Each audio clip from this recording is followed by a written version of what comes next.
Isang Dubark ads mawawala muna sa Itbulaga. Sino kaya ito at bakit? Mayor Jose Manalo, nagmakaawa na dahil dito. Update sa kaso, may lead na at may makukulong na.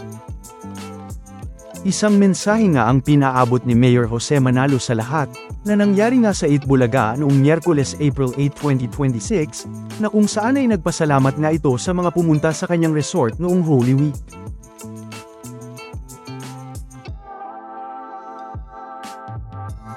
Pero, kasunod nga ng masayang pasasalamat na ito ni Mayor Jose sa Itbulaga, ay nagpaalala din nga ito sa lahat na mag-ingat, dahil may mga scammer na nga daw na ginagamit ang pangalan ng kanyang resort.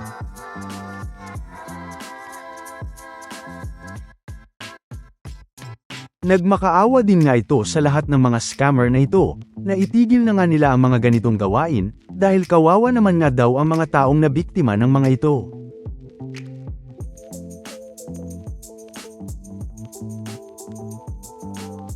Dagdag pa nga dito ni Ian Red, na maging mapanuri daw sa account. Paalala pa nga dito ni Mayor Jose, na may verified check nga daw ang account ng kanilang resort na Arime Hot Spring Resort.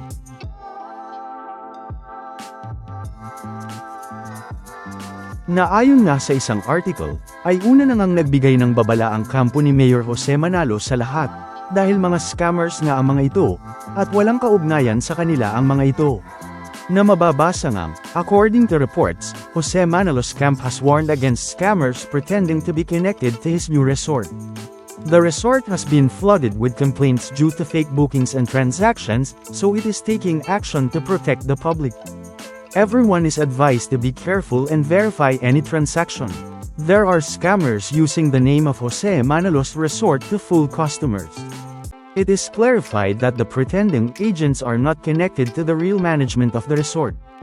A statement was issued to make the public aware and avoid becoming victims of the scam. Na matatandaang, una na rin ngang nilinaw noon ni Mayor Jose ang patungkol dito sa isa nitong video, na pinaghirapan daw nila ang pagpapatayo ng resort na ito, pero gagawan pa nga sila ng hindi maganda at bibiktimahin pa ng mga ito. Na ayon naman nga sa isang article, patungkol sa resort na ito, ay mababasa nga dito kung gaano ito kaganda, na ayon nga dito na, Arime Hot Spring Resort, owned by comedian Jose Manalo and his wife Mergin, is a modern, Bali-themed private resort located in Lakewood, Los Baños, Laguna.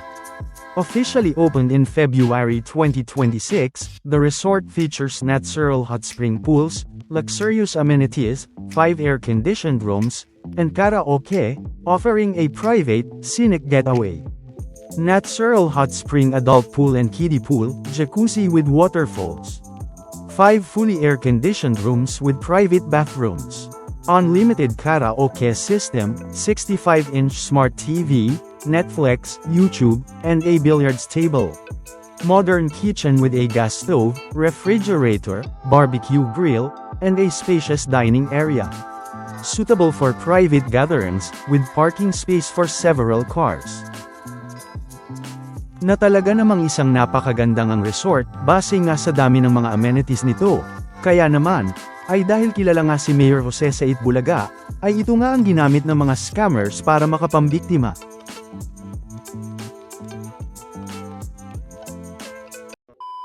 Welcome back mga ka-highlights. Bago tayo magpatuloy ay maaaring mag-subscribe at i-click ang notification bell para updated kayo sa mga susunod pang videos, at paki-like na rin ang video, share at mag-comment na rin. Maraming salamat po. Pero, ayon naman nga sa blog ni Miss Christy Fermin, ay bilang na nga daw ang mga araw ng mga scammer na ito, dahil may lead na nga daw kung sino ang gumawa ng mga ito, o kung sino ang mga scammer na ito, matapos mag-report si Mayor Jose sa kinauukulan at sa NBI.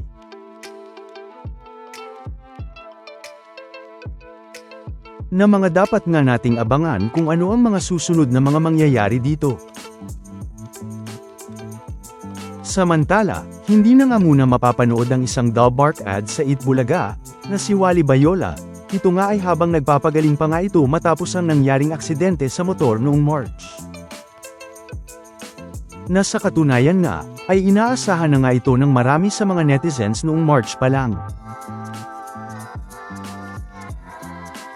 Ayon sa update sa kalagayan ni The Bark Ads Wally, ay nasa maayos na itong kondisyon, pero kailangan pa rin nga nitong magpahinga para sa kanyang full recovery, na ayon nga sa isang article na ito, ay mababasa nga dito na, Eat Bulaga host and comedian Wally Bayola is safe and recovering, after a motorcycle accident on March 29, 2026, in Camarines Sur. He hit a pothole on the Andaya Highway while traveling to Naga City, sustaining minor wounds and a leg injury. He was treated at Bicol Medical Center and is currently in stable condition. The incident occurred on Andaya Highway in Barangay Bel Cruz, Lupi, Camarines Sur. Despite suffering from wounds and bumps, reports confirm he is stable and recovering. Authorities in Bicol have reminded motorists to exercise caution, particularly in areas with road damage, following the incident. Naayon nga dito, ay nasa maayos na itong kondisyon, pero kailangan pa rin nga nitong magpahinga para sa kanyang full recovery, na kung saan ay nagpaalala din nga ang mga otoridad sa Bicol kasunod nga ng aksidente, na mag-ingat sa pagmamaneho, lalo na sa mga lugar na may sirang kalsada.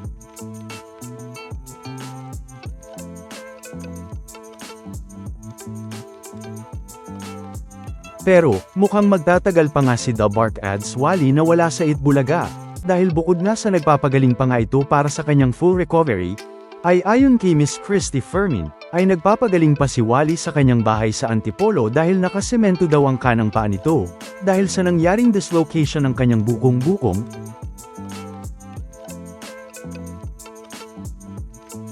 Kaya naman kailangan daw nito ng operasyon at pwedeng umabot ng halos 3 buwan ang maging pahinga ni Wally dahil dito.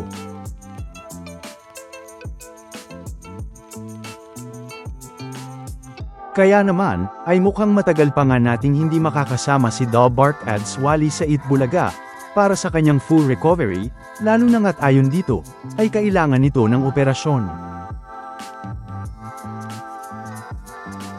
Dagdag pa nga dyan, ay matatanda ang invited din si Wally sa May 2026 sa Pamplona, para sa isang malaking event na Gabi ng Parangal 2026, na isang ang event upang parangalan ang mga natatanging individual at ipagdiwang ang kahusayan nito sa kanilang komunidad, na kung saan ay si Wally Bayola nga ay nakatakdang kilalanin dito, na isang ang pagkilala nga sa kanyang mga nagawa bilang isang tubong Pamplona. Na kung saan ay mababasa nga yan sa isang FB post mula sa LGU Pamplona, na mababasa nga dito na, Mayor Manuel O. Agustin recently paid a personal visit to Wally Bayola, following his recent motorcycle accident, extending his well wishes for a speedy recovery, on behalf of the municipality of Pamplona. During the meeting, the mayor also warmly invited him to attend Gabi ng Parangal 2026, which will be held this coming May. The event is a special occasion to honor outstanding individuals and celebrate excellence within the community, with Mr. Bayola set to be recognized, in proud acknowledgement of his achievements as a native of Pamplona. The municipality of Pamplona continues to wish Mr. Bayola a full and swift recovery, and looks forward to welcoming him soon.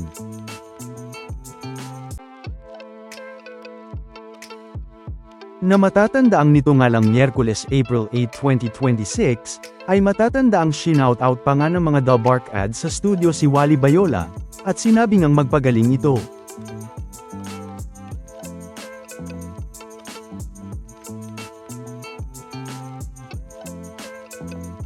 Kaya naman, ay kung gaano nga katagal mawawala muna sa Itbulaga si Wally, at kung kailan nga ito makakabalik ng Itbulaga, ay yan nga ang dapat nating abangan sa Itbulaga.